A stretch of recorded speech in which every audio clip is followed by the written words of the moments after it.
আসসালামু আলাইকুম। আমি এখন আছি বাংলাদেশের সবচেয়ে বড় সবচেয়ে সুন্দর মসজিদ বাইতুল মোকাররমে, বাংলাদেশের জাতীয় মসজিদে।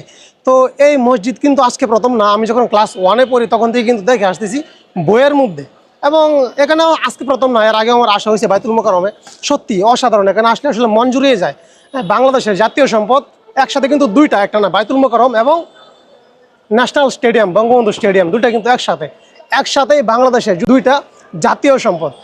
তো সত্যি অসাধারণ। এই বাইতুল মোকাররমে ভিতরে প্রায় 30,000 মানুষ একসাথে নামাজ পড়তে পারে, এবং বাইরে টোটাল 10,000। তো বাইরে এবং ভিতরে টোটাল মিলিয়ে কিন্তু 40,000 মানুষ একসাথে নামাজ আদায় করতে পারে। মানে বিশাল বড় কিন্তু এই মসজিদ, বিশাল বড়। তো একদিকে হচ্ছে স্টেডিয়ামের ফ্লাড লাইট, একদিকে বাইতুল মোকাররম মসজিদের মিনার, সব কিছুই একসাথে। একটু এদিকে কথা বলতে চাই।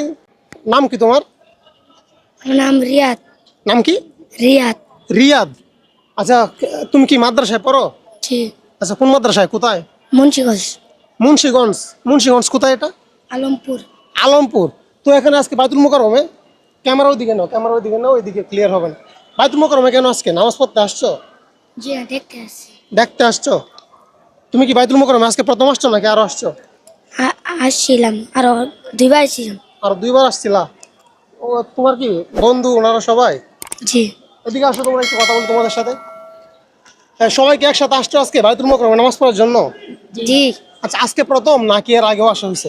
আরো দুই তিনবার আসা হয়েছে। 2-3 বার আসা হয়েছে? জি। আচ্ছা, আরো 2-3 বার আসা হয়েছে তোমাদের এখানে? হ্যাঁ। তো এখানে সামনাসামনি, মানে এখানে এসে সামনাসামনি দেখার আগে কোথায় দেখছো ফার্স্ট?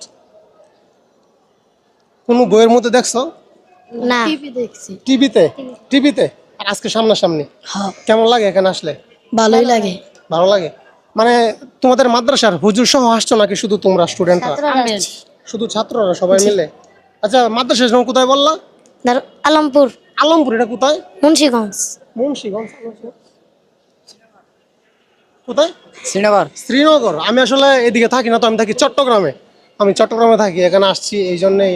আশেপাশের তেমন কিছু চিনি না। তো এখানে যদি কেউ আসতে চায় বাইতুল মোকাররমে, সহজভাবে যদি কেউ আসতে চায় বাংলাদেশের যে কোনো প্রান্ত থেকে, কিভাবে আসবে? মানে সরাসরি গুলিস্তানে এসে নামলেই হবে? হ্যাঁ, সরাসরি বলছেন। গাড়ি আর কি বলবে বাইতুল মোকাররমের নাম্বার নুসরা বাইতুল মোকাররমের এরিয়ায়।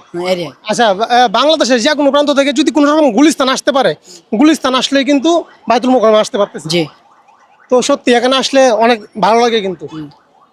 অনেক ভালো লাগে। আচ্ছা, বাইতুল মোকাররমের সবচেয়ে একটা ভালো লাগার দিক আপনি যদি বলতে চান, বলেন। মানে এটা আল্লাহর ঘর, মসজিদ বলতে আল্লাহর ঘর, সেটা ছোট হোক বা বড় হোক, তবুও বাইতুল মোকাররমে আসলে আপনি বাইতুল মোকাররমের একটা দিক যদি তুলে ধরেন, কোন জিনিসটা আপনার কাছে সবচেয়ে বেশি ভালো লাগে? এই মসজিদে আর কি ঘোরাফেরা